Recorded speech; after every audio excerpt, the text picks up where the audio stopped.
जय हिंद साथियों, स्वागत है आपके अपने परिवार गांव की पाठशाला में। आज के इस वीडियो के माध्यम से हम लोग पढ़ने वाले हैं मौर्यकालीन से संबंधित आर्थिक व्यवस्थाएं, साथ ही साथ मौर्यकालीन से संबंधित प्रशासनिक व्यवस्था, मौर्यकालीन मुद्राएं यानी प्रशासनिक व्यवस्था मुद्राएं, साथ ही साथ जो कि अशोक के उत्तराधिकारी, इन सभी पॉइंट पर हम लोग काफ़ी डिटेल में डिस्कशन करने वाले हैं। इससे पहले वीडियो के माध्यम से आपने देखा होगा कि हमने बेसिक जानकारी जो कि मौर्यकालीन साम्राज्य की स्थापना किसने की थी, साथ ही साथ चंद्रगुप्त मौर्य, बिंदुसार और अशोक की चर्चा की थी। आप पिछली वीडियो भी हमारे देख सकते हैं। तो आज की इस वीडियो में हम लोग जो डिस्कशन करने वाले हैं मौर्यकालीन से संबंधित कुछ महत्वपूर्ण फैक्ट्स जो कि आपको बहुत सारे एग्जामों में देखने को मिलेंगे। तो शुरुआत करते हैं मौर्यकालीन आर्थिक व्यवस्था से। तो इस समय अर्थव्यवस्था का जो मुख्य आधार कृषि तथा पशुपालन था। बात करें अगर कारखाना और शिक्षा का सबसे बड़ा केंद्र तक्षशिला विश्वविद्यालय था। तो आपसे ये पूछ सकता है कि मौर्यकालीन अर्थव्यवस्था का मुख्य आधार क्या था, तो कृषि तथा पशुपालन था। साथ ही साथ शिक्षा का सबसे बड़ा केंद्र कौन सा था, तो तक्षशिला विश्वविद्यालय था। तो ये चीज़ आपसे क्वेश्चन पूछ सकता है। बात करें सरकारी भूमि को सीता भूमि के नाम से जाना जाता, तो आपसे ये पूछ सकता है कि जो मौर्यकालीन भूमि थी तो उसमें किस नाम से जाना जाता था, सीता भूमि के नाम से जाना जाता था। अगर बात करें निजी भूमि को भाग कहा जाता था, यानी निजी भूमि को भाग कहा जाता था। बिना वर्षा यानी अच्छी खेती को आबेद मात्रक कहा जाता था, यानी आदेव मात्रक कहा जाता था। किसी अच्छी खेती, जो अच्छी खेती होती थी उसको मौर्यकाल में किस नाम से जाना जाता था, ये क्वेश्चन पूछ सकता है। तो आदेव मात्रक कहा जाता था। इस समय भूमि का उत्पादन का लगभग जो कि कर के रूप में दिया जाता था, तो 1/6 कौटिल्य के अनुसार, यानी कौटिल्य ने जो अर्थशास्त्र में बताया था कि 1/6 जो कि कर के रूप में देना होता था। वहीं अगर बात करें मेगास्थनीज के अनुसार जो कि इंडिका में उन्होंने वर्णन किया था, तो 1/4 का वर्णन किया था। तो इस चीज़ को भी आप पूछ सकता है यहाँ से कि मौर्यकाल में जो कि कर की व्यवस्था थी तो कितने % थी। तो अगर कौटिल्य के अनुसार बात करें तो 1/6 थी, मेगास्थनीज के अनुसार बात करें तो 1/4 जो कि कर के रूप में लिया जाता था। बात करते हैं हम लोग कुछ और पॉइंट्स के बारे में। बिक्री कर का मूल लगभग 10वां भाग होता था, यानी मूल का जो 10वां भाग होता है वो बिक्री कर के रूप में लिया जाता था। भूमि माप करने को रज्जु कहा जाता था, यानी जो रज्जु कहा जाता, तो यहाँ से आपको क्वेश्चन के बहुत सारे एग्जामों में देखने को मिलता है कि मौर्यकालीन जो भूमि माप की इकाई थी तो क्या थी, तो रज्जु कहा जाता था। धार्मिक कर को बलि के रूप में कहा जाता था।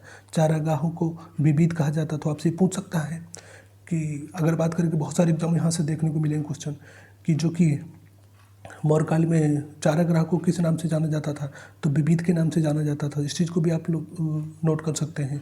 अकाल के समय कोई कर नहीं लिया जाता था, ऐसा भी चर्चा थी। अगर वहीं बात करें मुद्राएं, मौर्यकालीन कुछ मुद्राओं के बारे में, तो जो मुद्रा थी मौर्यकालीन तो पर्ण के नाम से जानी जाती थी। बात करें जो चांदी का सिक्का हुआ करता था, मुद्राओं को परीक्षण करने वाले अधिकारी को रुद्रदर्शक कहा जाता था। तो यही पूछ सकता है कि जो मुद्राओं का नियंत्रण करे या परीक्षण करता था कौन होता, तो रुद्रदर्शक कहलाता था। इस समय चांदी की मुद्रा को करसा पर्ण कहा जाता था। अगर मुद्रा की बात करें तो पर्ण मुद्राएं चलती थी, सहित आहत और पंचमार्क मुद्राएं चलती थी मौर्यकाल में। तो ये बेसिक जानकारी भी हमने काफ़ी कुछ पढ़ लिया था, लेकिन इसका मतलब ये है कि यहाँ से कुछ बारीकी क्वेश्चन जो आपको देखने को मिलेगी, तो उन चीज़ों को भी हम पकड़ पाए, क्योंकि पढ़ने का मतलब तभी है जब छोटी से छोटी चीज़ हम उन चीज़ को पकड़ लें। अब बात करते हैं नेक्स्ट पॉइंट के बारे में। इस समय सोने के सिक्के को स्वर्ण एवं निष्क कहा जाता था। तो यही पूछ सकता है कि स्वर्ण और निष्क किस काल में कहा जाता था, तो मौर्यकाल में कहा जाता था। तांबे के सिक्कों को इस समय मासुक या काकनी कहा जाता था। अगर बात करें आगे पॉइंट के बारे में, तो आपसे पूछ सकता है कि मौर्यकालीन संगठन की बात करें तो 3 श्रेणियों में था। प्रथम श्रेणी में जो कि शिल्पकारों का संगठन था, निगम जो कि व्यापारियों का संगठन था, सार्थवाहक कौन था, तो कारवां काफिला का संगठन था। अगर मौर्यकालीन सैन्य व्यवस्था की बात करें तो मौर्यकालीन सैन्य व्यवस्था बहुत ही विशाल थी। इस समय स्थायी था अस्थायी 2 प्रकार की सैनिक रहा करते थे, यानी सैन्य मौर्यकाल में स्थायी और अस्थायी दोनों प्रकार के सैनिक होते थे। रुद्र क्षेत्र में सेना का नेतृत्व करने वाला अधिकारी नायक होता था। मौर्यकाल की सेना नंदों से 3 गुनी थी। कौटिल्य ने सेना को 3 श्रेणियों में बांटा था, पुश्तैनी सेना, भाटक सेना और नगरपालिका सेना। तो बात करें जस्टिन ने कहा कि मौर्य की सेना डाकुओं का एक गिरोह था। मेगास्थनीज के अनुसार सेना का रख रखाव 6 समितियाँ करती थी, जिन्हें प्रत्येक सदस्य 5 सदस्य होते थे। उसके द्वारा किया जाता था, तो उसके द्वारा इसकी व्यवस्था की जाती थी। अब बात करते हैं हम लोग प्रशासनिक व्यवस्था, जहाँ से बहुत सारे एग्जामों में आपको क्वेश्चन डायरेक्ट देखने को मिलेंगे। तो मौर्यकालीन प्रशासनिक व्यवस्था एक केंद्रीकृत शासन प्रणाली थी। तो राजा को सलाह देने के लिए मंत्रिपरिषद हुआ करती थी। तो यही पूछ सकता है कि मंत्रिपरिषद यानी राजा की सलाह के लिए कौन हुआ करते, तो मंत्रिपरिषद होते थे। राज्य यानी उच्च अधिकारियों को तीर्थ महामात्रा कहा जाता था। अधिकारियों को तीर्थ या महामात्रा कहा जाता था। इनकी संख्या कितनी होती थी, तो जो कि 18 होती थी। जासूसों के लिए चर शब्द का प्रयोग होता था। अगर बात करें नेक्स्ट के बारे में, तो अर्थशास्त्र में उल्लेख जो तीर्थ या शीर्षस्थ अधिकारी कौन कौन से, तो अमात्य प्रधानमंत्री होता, पुरोहित धर्मदान विभाग का प्रधान होता था, सेनापति सैन्य विभाग का प्रधान, युवराज राजपुत्र होता था, दैवारिक राज दरबार या द्वार रक्षक होता था, तो अंतर्वैदिक अंतःपुर का अध्यक्ष। तो यही पूछता है, कई बार एग्जाम पूछा था कि अंतर्वैदिक मौर्यकाल में कहलाते थे, तो अंतःपुर का अध्यक्ष कहलाता था। समाहर्ता आय का संग्रह करने वाला जो कि अधिकारी होता था, तो उसको समाहर्ता के नाम से जाना जाता था। संधिदाता राजकीय कोष का अध्यक्ष जो कि संधिदाता, प्रयास्था कारगर का अध्यक्ष, प्रतिष्ठी कमिश्नर जो कि होते थे तो प्रतिष्ठी कहलाते थे। पौर नगर का कोतवाल कौन कहलाते थे, तो पौर कहलाते थे। प्रमुख न्यायाधीश व्यवहारिक हुआ करते थे। नायक नगर रक्षा का अध्यक्ष होता था।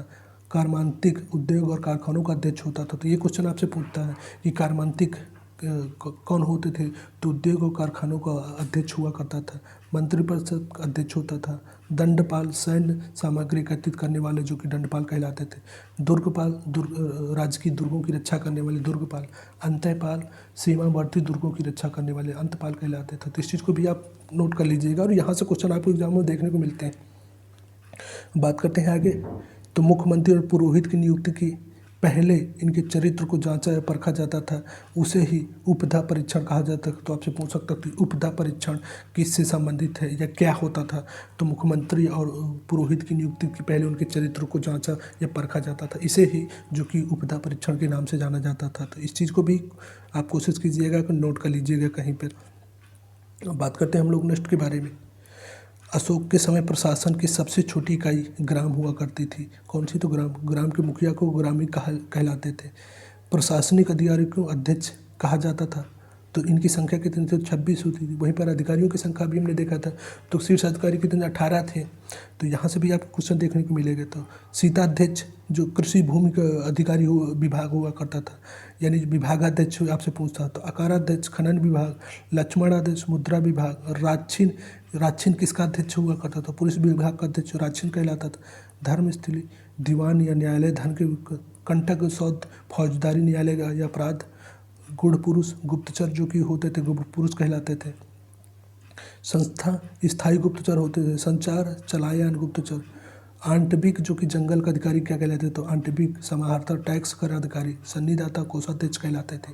तो यहाँ से क्वेश्चन आपसे यही पूछ लेगा कि समाहर्ता कौन होते थे, तो टैक्स या कर को जमा करने वाला जो कि समाहर्ता था। पिछले भी हमने देखा है इसको। मेगास्थनीज के अनुसार प्रशासन 30 सदस्यों का एक मंडल चलाता था, जिसमें 6 समितियां विभक्त किया जाता था, जिनमें प्रत्येक समिति में 5 सदस्य हुआ करते। अगर न्याय व्यवस्था की बात करें मौर्यकालीन न्याय व्यवस्था के बारे में, तो आपसे यहाँ से देखने को क्वेश्चन मिलेगा कि मौर्यकाल में सम्राट सर्वोच्च न्यायालय तथा अंतिम न्यायालय तथा न्यायाधीश था। ग्राम सभा सबसे छोटा न्यायालय हुआ था, जहाँ वृद्धजन अपने निर्णय लेते थे। तो मौर्यकाल में ऐसी व्यवस्था प्रचलित थी। अगर बात करें वहीं सर्वोच्च न्यायालय राजधानी में स्थित होता था। मुख्य न्यायाधीश को धर्माधिकारी के नाम से जाना जाता था। यह आपसे पूछ सकता है कि जो धर्माधिकारी मौर्यकाल में क्या कहलाते थे, तो मुख्य न्यायाधीश कहलाते थे। अगर बात करें आगे के पॉइंट में, तो अर्थशास्त्र के अनुसार राज्य में 2 प्रकार के न्यायालय होते थे। धर्मस्थली दीवानी न्यायालय, इसके द्वारा दीवानी तथा विवाह संबंधी विवादों का निपटारा किया जाता था। कंटक या फौजदारी, इसके द्वारा फौजदारी तो मारपीट मामलों का निपटारा तो कंटक शोधन के द्वारा निपटारा किया जाता था। अगर बात करें वहीं आगे पॉइंट के बारे में, तो अशोक के काल में जनपदीय न्यायालय के न्यायाधीशों को राजुक कहा जाता था। तो आपने देखा था कि जब हम अशोक का पढ़ रहे थे तो शिलालेख, तो जो कि अशोक का तीसरा शिलालेख आपने देखा था कि राजुक, युक्तक और प्रदेशक, इन 3 अधिकारियों की नियुक्ति करता है। उसकी चर्चा किस में है, तो तीसरे अभिलेख में है। तो इस चीज़ को आप यहाँ से रिलेट कर सकते हैं। अगर बात करें आगे पॉइंट के बारे में, गुप्तचर व्यवस्था। मौर्य काल में गुप्तचर से संबंधित महामात्सर कहा जाता था। अर्थशास्त्र में गुप्तचरों को गूढ़ पुरुष तथा इसके प्रमुख अधिकारी को सर्व महामात्य कहा जाता था। संचार की बात करें, इसमें जो व्यक्ति जगह जगह जाकर गुप्तचरी करता था। संस्था, यह एक संगठित होकर गुप्तचरी करता था। गुप्तचर के अलावा शांति व्यवस्था बनाए रखने तथा अपराधों की रोकथाम के लिए पुलिस भी थी, जिसे अर्थशास्त्र में आरक्षण कहा जाता था। तो यहाँ से भी आपको क्वेश्चन देखने को मिल सकते हैं। अगर आप बात करें वहीं हम लोग मौर्यकालीन वास्तुकला के बारे में, तो यहाँ से भी क्वेश्चन आपको देखने को मिलेंगे कि मौर्यकालीन जो वास्तुकला थी तो वो क्या थी। तो जैसे कि मौर्यकाल में लकड़ी के भवन हुआ करते थे, जो वर्तमान पटना के कुम्हार से मिले थे। मौर्यकाल में पत्थर कुशल कारीगर होते थे। अशोक ने मध्य प्रदेश में सांची का स्तूप बनवाया था। तो ये पूछता है आपसे कई बार एग्जामों में, जो सबसे बड़ा स्तूप था, तो सांची का स्तूप किसने बनाया था? तो अशोक ने। कहाँ, किस राज्य में स्थित है? तो मध्य प्रदेश में स्थित है। अशोक ने यूपी के सारनाथ में अशोक स्तंभ बनवाया था, जिस पर 4 पत्थरों शेरों को एक ही जगह रखा गया, जो अहिंसा का सूचक है। भारत की राष्ट्रीय चिन्ह यानी कहाँ से लिया गया? तो सारनाथ से लिया। किसने बनवाया था? तो अशोक ने बनवाया था। तो ये भी क्वेश्चन आपको देखने को मिलेगा। मौर्यकाल के पत्थर की सबसे बड़ी महत्वपूर्ण कलाकृति पटना के दीदारगंज में मिला। यक्षिणी की पटना की मूर्ति कहाँ से मिली? तो पटना के दीदारगंज से। तो ये क्वेश्चन आपको पूछता है। अगर बात करें अशोक के अभिलेख विभिन्न क्षेत्रों से मिले, किंतु पाटलिपुत्र से एक भी अभिलेख नहीं मिला। तो स्तूप की संरचना की बात करें, स्तूप एक अर्धवृत्ताकार जो संरचना है, जिसे अंड कहा जाता था। अंड के ऊपरी छज्जे जैसी संरचना होती थी, जिसे हरिमिका कहा जाता है। यही पूछ लेता है कि अर्धाकार संरचना अंड कहलाता था, उसके ऊपर छज्जे आकार की संरचना हरिमिका कहते थे। हरिमिका से एक मस्तूल निकलता था, जिसे यष्टि कहते थे। यष्टि पर 3 छत्रियाँ लगी होती थी। उपरोक्त संरचना के चारों तरफ घूमने के लिए प्रदक्षिणा पथ होता था। इस संपूर्ण संरचना को चारों ओर एक वेदिका होती थी, जो तोरण द्वार, प्रवेश द्वार कहलाता था। तो ये यहाँ से क्वेश्चन आपको जब स्टेट पीसेस वगैरह देंगे, तो वहाँ पे यहाँ से क्वेश्चन आपको देखने को मिलेंगे। अब बात करते हैं स्तूप के विभिन्न अंगों के बारे में। तो तोरण द्वार, स्तूप के चारों प्रवेश होने वाले जो द्वार होते थे, तो उन्हें तोरण द्वार के नाम से जाना जाता था। वेदिका की बात करें, स्तूपों के चारों तरफ एक घेरा बनाया जाता था, जिसे वेदिका या रेलिंग कहा जाता था, जो पत्थर के विभिन्न स्तरों पट्टकों को बना होता था। यह पवित्र भूमि का प्रतीक है, जो पवित्र स्थल को सामान्य दुनिया से अलग करती थी। अगर बात करें वहीं कुछ और प्रमुख के बारे में, तो अंड शांति का प्रतीक होते थे। हरिमिका देवताओं के घर तथा पवित्रता का प्रतीक होता था। ये क्वेश्चन पूछ लेता कि अंड किसके प्रतीक थे? तो शांति के प्रतीक। हरिमिका तो देवताओं के घर तथा पवित्रता का प्रतीक होते थे। बात करें छत्र के बारे में, तो छत्र बुद्ध के विचारों या भिक्षाओं का प्रतीक है, जिसे श्रद्धा, सम्मान तथा उदारता से संबंधित थे। तो ये चीज़ आपको क्वेश्चन देखने को मिलेंगे। सामाजिक जीवन की बात करें मौर्यकाल से संबंधित, तो अशोक ने बौद्ध धर्म को अपना लिया, किंतु वह दूसरे धर्मों को भी आदर करता था। हिंदू धर्म त्यागने के बाद भी अशोक ने अपने नाम में देवनाम प्रियदर्शी जोड़ा, जो कि संस्कृत भाषा का था। अशोक के 11वें शिलालेख में आदेश दिया कि ब्राह्मणों को कोई भी न सताए। तो हमने जब अभिलेख पढ़ रहे थे तो वहाँ देखा था। अशोक ने अजीवक संप्रदाय के भक्तों को 4 गुफाएं दान में दी थी। तो कौन कौन सी गुफाएं दी थी? तो हमने इस चीज़ को भी पढ़ा था। तो सुदामा, कर्ण, चौपड़ और जो कि विश्व झोपड़ी, ये 4 बराबर की गुफाओं में अजीवक संप्रदाय को दिया था उसने दान में। अगर बात करें, अशोक ने पशु बलि पर पूर्णतः प्रतिबंध लगा दिया, यज्ञ तथा कर्मकांड पर रोक लगा दिया, जिस कारण ब्राह्मणों को आय में बहुत कमी आ गई। यहाँ से भी क्वेश्चन आपको एग्जामों में देखने को मिलते हैं। अगर बात करें वहीं मौर्य काल में, तो दास प्रथा का प्रचलन था। इस समय स्त्रियों की अच्छी स्थिति होती थी, स्त्रियां पुनर्विवाह कर सकती थी। इस समय जो विधवा स्वतंत्र रूप से जीवन यापन करती थी, उसे छंदवासिनी कहा जाता था। स्वतंत्र रूप से वैश्या वृत्ति करने वाली महिला रूपजीवा कहलाती थी। तो रूपजीवा क्या कहलाती थी? तो स्वतंत्र रूप से वैश्याव्रत करने वाली रूपजीवा कहलाती थी। इसके कार्य को देखकर गणिका अध्यक्ष करते थे। इस समय तलाक को मोक्ष कहा जाता था। अगर बात करें नेक्स्ट, तो इस वंश को प्रथम बार लोगों के जन्म एवं मृत्यु को पंजीकरण किया गया था। तो यानी कि मौर्य वंश में ही प्रथम बार जो कि जन्म एवं मृत्यु का पंजीकरण किया गया था। तो यहाँ से भी क्वेश्चन आपको देखने को मिलते हैं।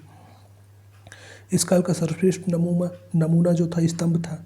इस काल में पाटलिपुत्र नगर को विश्व के नगरों की रानी कहा जाता था। इस समय यानी मौर्य काल में महल मुख्यतः लकड़ी का बना हुआ करता था। अगर बात करें, इस काल में एग्रोनोमोई सड़क निर्माण अधिकारी को कहा जाता था। परिशिष्ट पर्वत जैन ग्रंथ में चंद्रगुप्त मौर्य के जैन धर्म अपनाने का वर्णन मिलता है। इस समय इस काल का राजकोषीय वर्ष आषाढ़ जुलाई में प्रारंभ होता है, यानी जो वर्ष प्रारंभ होता था तो आषाढ़ कहें तो जुलाई में प्रारंभ होता था। प्रशासनिक ढांचा की बात करें तो मौर्य काल में सबसे बड़ा पद जो कि राजा का होता था, उसके नीचे युवराज होते थे। प्रांत का शासन प्रांतपति के पास होता था। 20 जिला कहलाता था। 20 पति नियंत्रण में रहता था। 10 गांव को छोटा मालिक जो कि गोप होता था। तो यहाँ से भी क्वेश्चन पूछता है कि गोप के कितने गांवों का मालिक होता था, तो 10 गांव का मालिक होता था। जो सबसे बड़ा प्रशासन की सबसे छोटी इकाई गांव हुआ करती थी, जो ग्रामीण मुखिया के नियंत्रण में रहती थी। अगर बात करें, इस समय न्यायाधीश के राजू कहा जाता था। मौर्य काल के प्रांतों को 6 संख्या थी, लेकिन अशोक के समय 5 हो गई थी। निम्नलिखित कौन कौन सी थी, तो आप यही देख सकते हैं। तो जो प्रांत जो थी पहला तक कलिंग थी, अवंती है, प्रासी, उत्तरापथ और दक्षिणापथ। इनकी राजधानी पूछता है, कई बार एग्जामों में पूछता है। कलिंग की राजधानी तोसली थी, अवंती की उज्जैनी थी, प्रासी की बात करें तो पाटलिपुत्र थी, उत्तरापथ की तक्षशिला, दक्षिणापथ की स्वर्णगिरी। यह बहुत सारे एग्जामों में यहाँ से आपको क्वेश्चन देखने को मिलेंगे। अब स्थल की बात करें तो कलिंग का क्षेत्र था, कलिंग के अंतर्गत कलिंग का क्षेत्र था। अवंती के अंतर्गत मालवा, राजपुताना, गुजरात, काठियावाड़ था। प्रासी के अंतर्गत बंगाल, बिहार और उत्तर प्रदेश का क्षेत्र आता था। उत्तरापथ की बात करें तो गंधार, कम्बोज, पंजाब, कश्मीर और अफगानिस्तान का क्षेत्र आता था। दक्षिणापथ में बिंद तथा दक्षिण का क्षेत्र आता था। तो इन चीज़ों को भी आप नोट कर लीजिए, क्योंकि यहाँ से बहुत सारे एग्जाम में क्वेश्चन आपको डायरेक्ट मिलेंगे। सबसे ज़्यादा अगर इम्पोर्टेंट कुछ है प्रशासनिक व्यवस्था की बात, तो सबसे ज़्यादा यहीं से आपको क्वेश्चन देखने को मिलेंगे। तो पूछ रही था अवंती की राजधानी तो उज्जैनी है, उत्तरापथ की तक्षशिला, दक्षिणापथ की स्वर्णगिरी। तो ये क्वेश्चन आपको देखने को मिलेंगे। अगर बात करें कुछ और पॉइंट के बारे में, तो जैसे कि अशोक के समय प्रांतों को चक्र कहकर संबोधित किया जाता था। प्रांतों के प्रशासन को कुमार या आर्य कुमार या राष्ट्रिक कहा जाता था। प्रांत के विभाजन समय में होता था तो विषयपति के अधीन होता था। विभाजन के विषय में जो होता था, यानी विभाजन के विषय में होता था तो वो विषयपति कहलाता था। अगर बात करें कुछ और पॉइंट के बारे में, श्रीलंका का राजा अशोक के उपदेशों का पालन करते थे, किंतु श्रीलंका अशोक के अधीन नहीं था। अगर बात करें कुछ अशोक के उत्तराधिकारी से संबंधित भी क्वेश्चन आपको देखने को मिलेंगे। तो 332 ईसा पूर्व में पाटलिपुत्र में अशोक की मृत्यु हो जाती है। इसके बाद मगध की गद्दी पर अशोक का पुत्र कुणाल बैठा। अशोक के पौत्र दशरथ ने 8 वर्षों तक शासन किया। ये आपसे यही पूछता है कि दशरथ के पिता कौन थे, तो अशोक थे। तो इस चीज़ को भी आप, यानी पौत्र जो दशरथ के नाती थे, तो जो कि कौन थे, तो अगर देखने को मिले जो कि अशोक के नाती कौन थे, तो दशरथ थे। अगर दशरथ के पिता के बारे में पूछ रहे तो कुणाल थे। तो यहाँ से भी क्वेश्चन आपको देखने को मिलते हैं एग्जाम में, कई बार पूछा है। अशोक की भांति जिन्होंने देवनागरी की उपाधि धारण किया तथा आजीविक संप्रदाय के साधुओं के लिए जिले में नागार्जुन की 3 पहाड़ी गुफाओं का निर्माण कराया था। अशोक का कोई भी उत्तराधिकारी योग्य नहीं था। मौर्य वंश का अंतिम शासक बृहदत्त था। तो ये क्वेश्चन आपको पूछता है कि मौर्य वंश की स्थापना किसने की थी, चंद्रगुप्त मौर्य ने की थी। अंतिम शासक कौन था, तो बृहदत्त था। सबसे प्रतापी शासक तो सम्राट अशोक था। अगर बात करें वहीं आगे पॉइंट के बारे में, तो इसके शासनकाल में कलिंग नरेश खारवेल ने कलिंग को मगध पर स्वतंत्र कर लिया था। बृहदत्त का सेनापति पुष्पमित्र शुंग था, जिसे सेना के निरीक्षण के दौरान बृहदत्त की हत्या कर दी और मौर्य वंश के स्थान पर शुंग वंश की स्थापना कर दी। तो यहाँ से क्वेश्चन बहुत सारे एग्जामों में देखने को आपको मिलेंगे। मौर्य वंश के पतन के कारण क्या क्या थे, तो अशोक की युद्ध नीति को त्याग देना, अशोक को बौद्ध धर्म के प्रति अत्यधिक झुकाव होना, अशोक के बौद्ध भिक्षुओं को इतना दान दिया कि आर्थिक संकट उत्पन्न हो गया। अगर बात करें पतन का कारण, तो अशोक के उत्तराधिकारी का अयोग्य होना, साथ ही विभिन्न अधिकारी भ्रष्टाचार में लिप्त हो गए थे।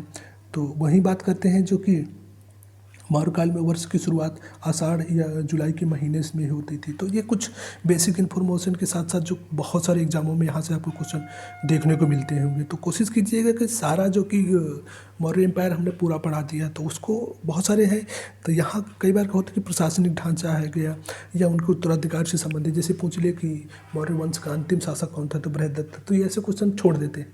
अगर ऐसे क्वेश्चन एग्जामों में आ जाते हैं तो कई बार आपकी गलती होने की संभावना ज़्यादा बढ़ जाती। तो पूरा जितने भी सीरीज है ये अगर बात करें कि प्राचीन इतिहास की, उसको पूरा आप लोग क्लियर कर लीजिएगा, छोटे छोटे नोट्स बना लीजिएगा कि जैसे प्रशासनिक अधिकारी में 4 प्रांत थे, 5 प्रांत थे, तो कौन कौन से थे, कलिंग थी, अवंती थी, प्राची थी, उत्तरापद, उनकी राजधानी लिख लीजिएगा। साथ ही साथ प्रथम राजा कौन थे, सबसे प्रतापी राजा कौन थे, अंतिम शासक कौन थे। तो जो ऐसे क्वेश्चन आपको देखने को मिलते हैं, तो बहुत सारे एग्जामों में देखने को मिलेंगे, तो उन चीज़ों को आप एकदम से पकड़ पाइएगा। वहीं आपसे पूछता है कि मौर्य काल में जो सड़क निर्माण अधिकारी था तो कौन थे, तो ग्रोनोमोई थे। तो ऐसे क्वेश्चन मिलते हैं आपको बहुत सारे एग्जाम, आप प्रीवियस पेपर बना कर देखिएगा। तो आई होप कि ये सीरीज़ आपको पसंद आ रही है। यदि सीरीज़ पसंद आ रही है तो वीडियो को लाइक कीजिएगा, एक प्यारा सा कमेंट कीजिएगा। Thank you.